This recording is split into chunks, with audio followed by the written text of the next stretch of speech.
The theme of our study is to build a better you. And we do that as we become more and more like Jesus. Hebrews chapter 11 verse 2 says that we are to be looking unto Jesus, the author and finisher of our faith. And yesterday we made the point that we need to look unto Jesus in every situation in our life.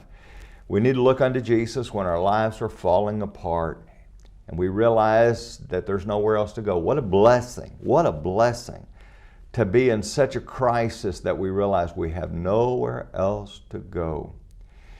But we also need to look unto Jesus when our lives are going well. Oftentimes it's the case that we look to ourselves. In the bad times, we look to ourselves for the answers. In the good times, we assume that we have all the answers. But listen to what the wise man had to say in Proverbs chapter 3, beginning at verse number 5. Trust in the Lord with all your heart and lean not on your own understanding. In all your ways acknowledge Him, and He shall direct your paths. Now listen closely to verse number 7.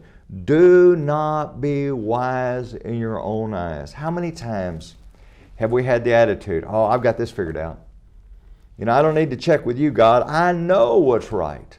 I know how I should handle this obstinate employee. I know how I should deal with this boss that is a jerk. I know how I should deal with this neighbor who's not treating me right. I know how I should deal with all these multitude of situations. I know how I should deal with this financial crisis.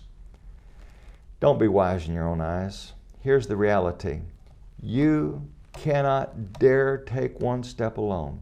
Here's what our attitude should be. The second part of verse number 7. Fear the Lord. Have a deep, reverential respect for God. Fear the Lord and depart from evil. Now there's a bonus. There's a great bonus in this. This is not why we do it, but there's a bonus in this. It will be health to your flesh and strength to your bones. We don't need to have the arrogant attitude that we can take care of the big problems in our life with our finite knowledge. No, we have big problems. We have big problems in our society, big problems in our culture, and we have big problems with our own selfishness. And we need God. We need the pattern of Jesus. We need to look to Him and follow Him in every aspect of our life. Join us again tomorrow for your Daily 180.